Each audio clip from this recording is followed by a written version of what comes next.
He's trying to wrap around. Gino knows we might as well just finish this elimination off. We don't want to allow any kind of revive opportunity. 2 eliminations locked in though, with Tayson having fallen to Chicho. Chicho barely standing, but it's all for Noxy, Pablo, and Gino.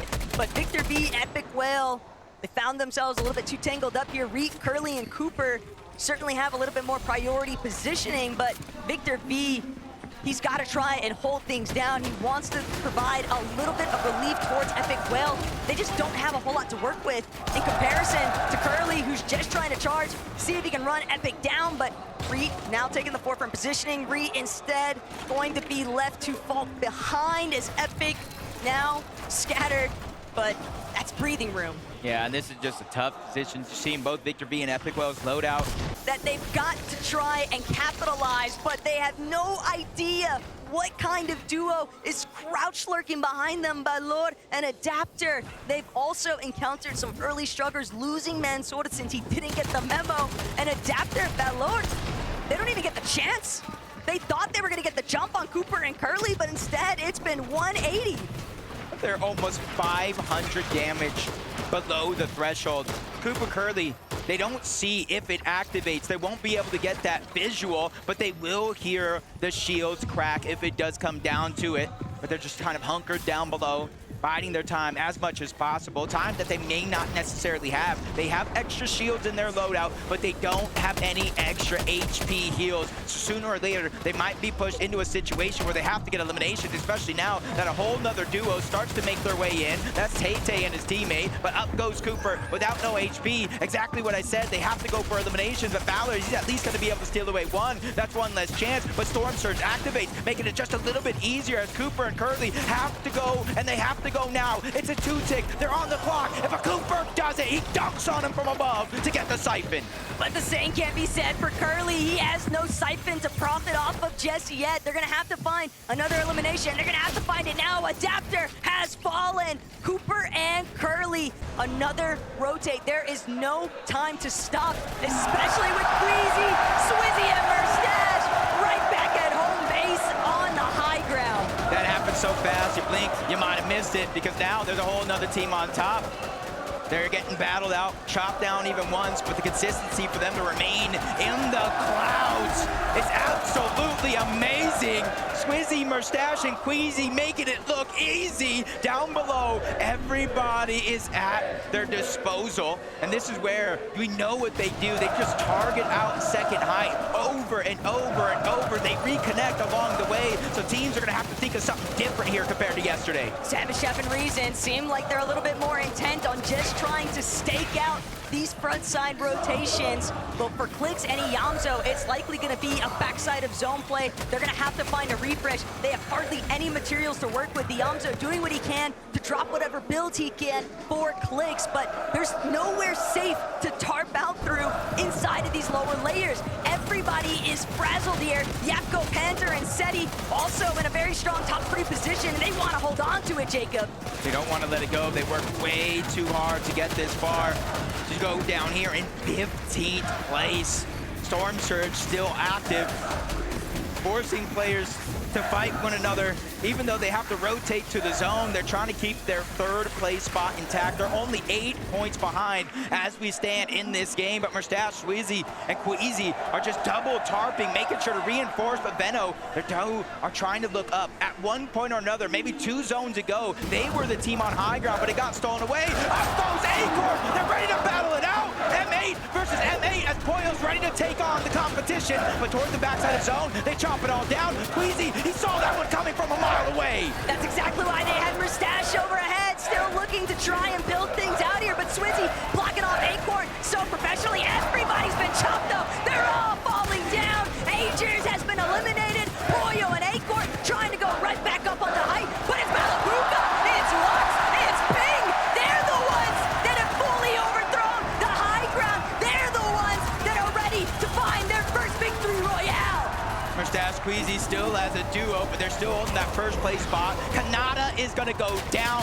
Only 3 of the teams in our top 5 still alive. Merstash, Queasy, they're trying to be heroes, but Queasy not only takes a big shot, he loses Swizzy across the way. Merstash has to figure out a way to reunite into the same box, and they do that very, very quickly, but it's not going to matter.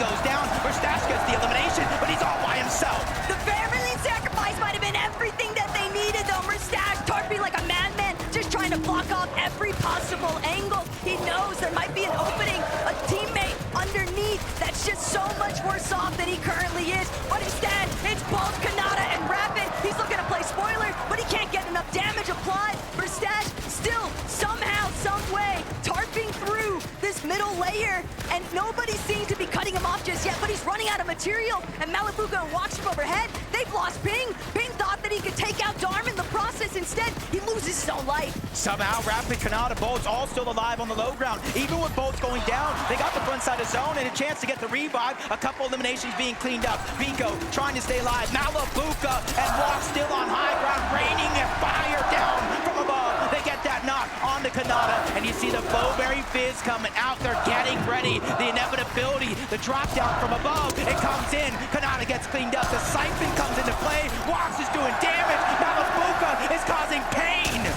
Walks and Malibuca, they might just be able to do it. Chap not going to be able to withstand the pressure here. Malibuca with a huge cleanup shot. Walks now just needs to seal this one out. And just like that, Malibuca and Walks, they take down Pixie. And that's going to be the first victory royale here in Game 7.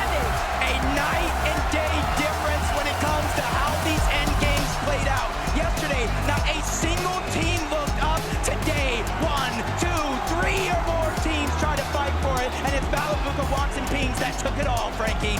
And maybe his trio still has hope in this game, but not the start either teams would have wanted that. And they're still going to have to revisit some other method to reestablish all of that lost surge from those full eliminations. But Chino, in such a good fashion, their road through Major 3 to get that qualification spot and then showing up big in day 1. And now they got to lurk onto Spinx, Muzz, and Shadow, waiting for the countdown. 3, 2, 1, Spinx goes down. Reason, Chap, Savage, they're ready to start this fight. That's going to get cleaned up with ease, but instead of running away, they realize with a 3v2, it's now or never. They need the points if they want to climb that leaderboard. Reason, Chap, and Savage, they're trying to be as quick as possible. They don't want to allow the opportunity for Muzz or Shadow to escape, but they're just not fast enough.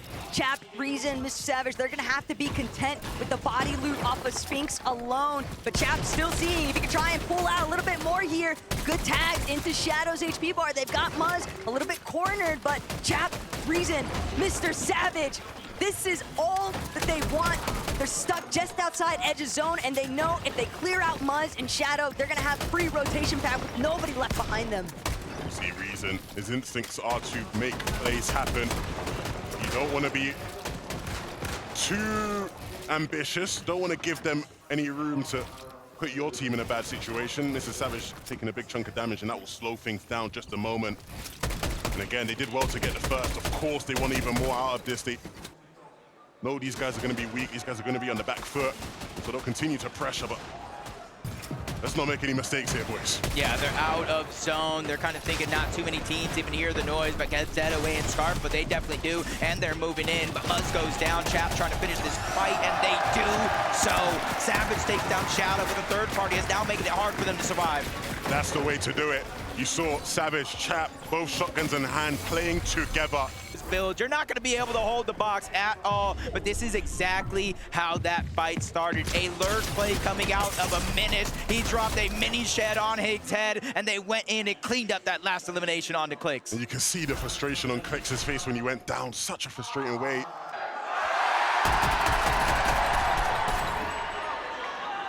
Just gotta let it sit and appreciate it after all. But Poyo, Genomates, they can hear everything surrounding them. But Poyo, he's gonna look to try and close in on the surge base. Again, desperation factoring in, heavily 500 below. They've got to get damage online. They've got to do it ASAP before they find themselves being taken out of this lobby entirely. Poyo, Aegis, scrambling, but it's not enough. They can't stand tall. Cammy, Hadi, and iDrop now benefiting exclusively from those Siphon materials. Teeter-tottering for far too long on that surge threshold. Mr. Savage in a very similar position. He's just trying to get out of the low ground, but he won't get the chance. Chap falls directly after him, and that's going to be a little bit of open ground now for somebody else to try and roll through in this ultimate lower layer. But still, Swizzy, Mustache, Queasy, they are plotting expecting for that height take. Yeah, it's never a good sign when you see a team fighting on zone transition. You want to be ready to rotate. These guys are Queasy scouting out the rotate. Where can he find an angle to use that crash pad? Gonna have to create more space to do it. That one's gonna be easy.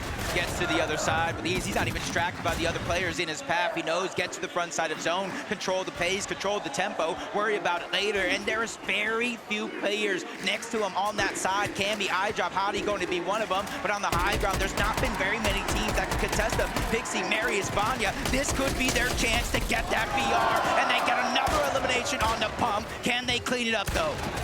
I like this from Vico, though. Still just out of sight, out of mind, but he might be able to make a huge play if he can find another elimination. Said no, Vico jumped on first. That's going to be the dream ending here in Game 8 for Veno's team, but Alex resigns. They've just got a little bit more time, a little bit of an extension here. They're going to take the crash pad front side zone, but lower layers have already established themselves. They've got to be careful of not getting chopped out. Pixie, Darm, Demus, waiting till the last second, crash pad into the front side of zone. Swizzy, Mustache, Queasy, they have the materials. They did not play for the high ground. They're okay being down low in the dirt. They know they're the most dangerous team at this event, especially if you run into them. Kanata bolts, rapid, scrambling around, trying to heal up. The splash is coming out, but that's the last of the white heals that Kanata has in his inventory. Up above, there's a team trying to put pressure down. You see them scrambling and forcing them to split up momentarily. The respect, though, from Queasy to still make the commitment towards the low ground. Meanwhile, Bolt, Kanata, Rapid, just doing everything they can to try and keep themselves up and in the running here. But iDrop, Cammy, they're still looking to break through. They recognize there's an opportunity here. There's a team that might be weak, but they're shooting into a box that nobody's even inside. Zone's pulling to the south. They got lots to figure out. Swizzy, Queasy now as a duo.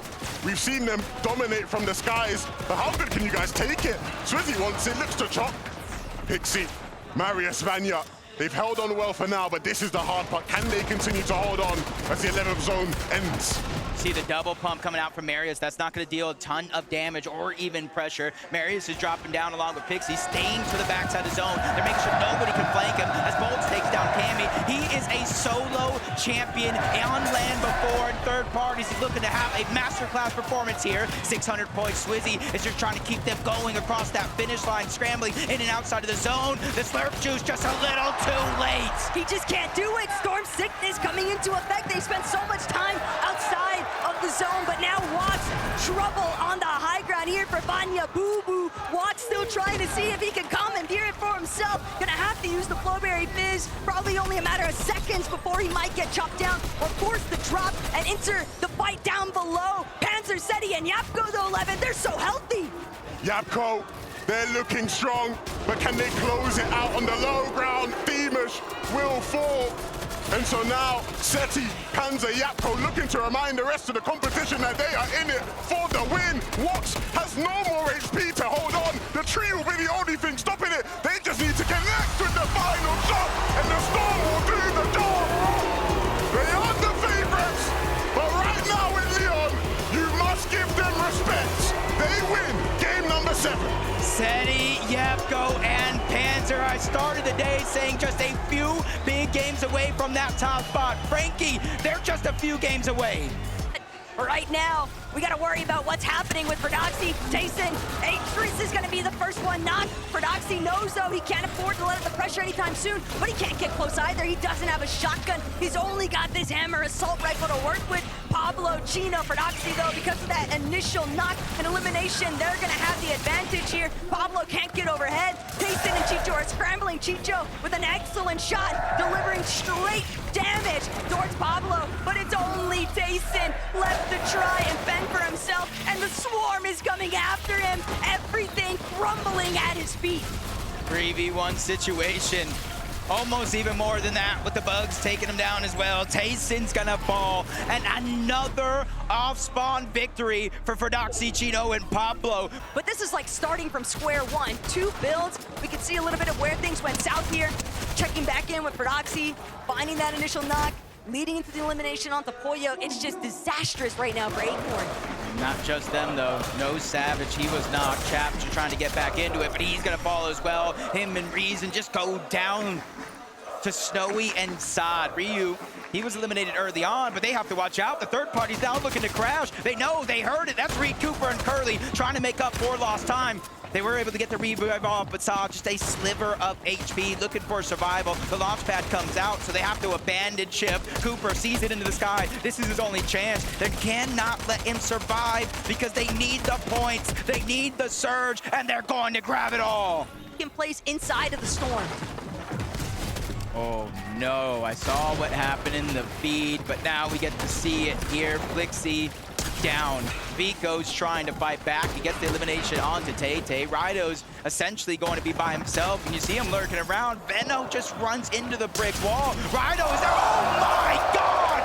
Back to back! A realistic chance, uncontested, has proved to be fruitful, but oh my gosh, the Dexter strikes somehow, some way. Panzer, Yapko, they're both down. Seti, the invitational champion, has to figure out a way to fight back, but that trade's on the other side. Visual diminished. They have to be nearby, and especially now, more and more teams are closing in on the distance. Seti has to figure it out, and he gets denied. There's just nowhere left for Seti to run, and France is going crazy. He gets some good shots up, but revisiting what was going down with Flixie, Yamzo, and Higgs, they're actually going to be the ones to get the jump onto Asia. Brazel a little bit too isolated, and that's going to be an immediate knock into the elimination. Yeah, Razzle got frazzled by Clixie, Yamzo, and Higgs, but they're not giving up. And this is a change-up with another knock, an elimination going over to Yamzo. It all comes at a cost because Clix goes down. Higgs is trying to stay alive, and he does just that. Yamzo helping save the day, and that's the big part from this team. Watts, he's been knocked. He never had a chance to close it off. He's going to have to depend on Malabuka to get him back to safety, but they're going to have to forfeit height here, Jacob. Another team bound to try and jump immediately onto them, but Ping, Malabuka, somehow brought back without much of a challenge, and that is actually insanity to witness. And it's the surge underneath, that's the real problem. It's not just surge, it's active surge on top of that. Alex and On resigned, they're trying to rotate away. They get some shots, but they're still 160 below. Every 7 or so seconds, 25 damage pours out, and you don't get knocked. You get straight eliminated. Crash Pad, Flowberry Fizz, they're doing what they can to rotate towards the zone, but it's Queasy, it's Swizzy, it's Mustache on the other side. M8 versus M8. Malabuka has no choice. 128 below the damage threshold. Queasy down, Swizzy, a sliver of HP. It's all up to Mustache. But Mustache knows how to play it through as a solo. He can maybe clutch up big time here. He just needs a few more placements to continue in first place. Malabuka walks, Ping still underneath that surge threshold. They're trying, they're so desperate. Everybody around them knows it too. They're not trying to allow the opportunity to let these guys break through their builds. But Mustache as a solo, what more could you possibly do? He's still buying points. He just needs players to fall around him. I feel like if anybody could start to make this clutch happen, it's him. They are above the damage threshold, but no Queasy, no Swizzy. They're not in this lobby, and that means a new team is able to claim that high ground. Pixie, Vanya, and Marius. Last time we seen them on this high ground, they weren't able to convert, but this is a second chance for them. And this is a big chance because we're still into the top 15. They have no eliminations for Mustache, Swizzy, and Queasy. They only have 2 placements versus placement points. This is how you close the gap. They're certain to have seen what that elimination feed looks like though, but Demas, darn Pigs, seeing them control the low ground comes as no real surprise, but they know they've got to keep a hold of that front side. They're immediately going to start making their way towards it, but they still got to be careful. Height overhead, Mustache is a solo. He'll be forced to drop to ultimate low. Malabuka creeping directly underneath him, but Mustache, he doesn't realize it. He only has 6 builds. He's trying to conserve as much as he possibly can. He's just so quiet in the background. Yeah, he's kind of waiting for the zone to force him out, let all these teams bypass him on this rotation, and hopefully try to get some sort of a sneak attack. Peterbach holding Ritual still alive in this game as well, but their material count rather low. A lot of the teams being affected by the high ground and the pressure that they keep pouring down, but at least they're 134 above the damage threshold. When it comes to Storm Surge, I think they're good from here on out, and even Pixie from up above getting another knock onto Coyota. Alex cleans that one up, so Luke going on over to him, but they're just pressuring over and over and over, whether it's an AR, the double pump, they're not letting any team look up. It's an issue though. Anon, Alex resigns from the low ground. They might be able to pick off Yuma, but they gotta worry about Pixstarman and Demas, who've essentially cut them off. They've completely surrounded Oceania. They're gonna be the ones to overtake the front side of zone now. And with Darm leading the charge, spraying back next to Pump, Pars, and Baka. But no one dares to challenge Poland underneath. That was a good time to take him out. There are 12 placements worth of points still left, more than half still on the leaderboard. Resign's trying to go in. They lose Alex along the way. Underneath, they have to turn back. That's Kanata. They're wreaking havoc on the low ground. Resigns falls all the same. The whole team gets sent back to the lobby. Even Baka's feeling it. Pars has to go on by himself. Vanya's taking down Peter. Nobody has had a chance to look up. They're denying opportunity after opportunity. Marius, Pixie, and Vanya could go all the way. Without Acorn or Queasy in the lobby, we knew Height was probably going to default to Vanya instead, but Darm, Themis, Pix, they refuse to give it up. They're still looking to bring this one home. Kanata as a solo, Marius with another elimination, just carrying all of the resources back to his Tarper. Vanya down to his final couple of builds, but thanks to that refresh, a little bit further, he can extend that Height take. Pixie thought he could maybe drop. He's got Marius right next to him. They're causing so much catastrophe, but Pix, Darm, and Demus, that's a fight they might be willing to take. I could count on one hand how many healthy teams are still left in this game. Kanata has no shot. He's trying to get as many placements before he eventually does go down. Vanya, I'm not sure what happened, but he gets knocked. 2 players up on the high ground. Sphinx trying to battle back, but Pixie gets dropped. Marius falls as well. Pix, Darm, and Demus, the underdogs, are looking to take it all because they might be one of the only trios left in this lobby, but I spoke too soon. Darm goes down. They have to get the revive. They're the only team on the low ground in the zone. Sphinx and Shadow, they don't have a chance. They can't push through. They know they need to find a way to break open, but Darm, that's a big shot. That's all that they needed. Phaser, last man standing on Height. Pig still trying to see where's his last player. He's looking to chop out Phaser. Whether or not Phaser can even drop, does he have the Flowberry Fizz? Will he fall before he gets the chance? He was hoping somebody else would deal with Poland, but Pix and Demus, this is it. Polska Góra reigning through. Pix, Demus, and Darm bring it home. From underdogs to top dogs. And with Queasy, Swizzy, and Mustache going down early, that shoots them straight up that leaderboard. They look like they have been here for years. Frankie, we need to know their secret.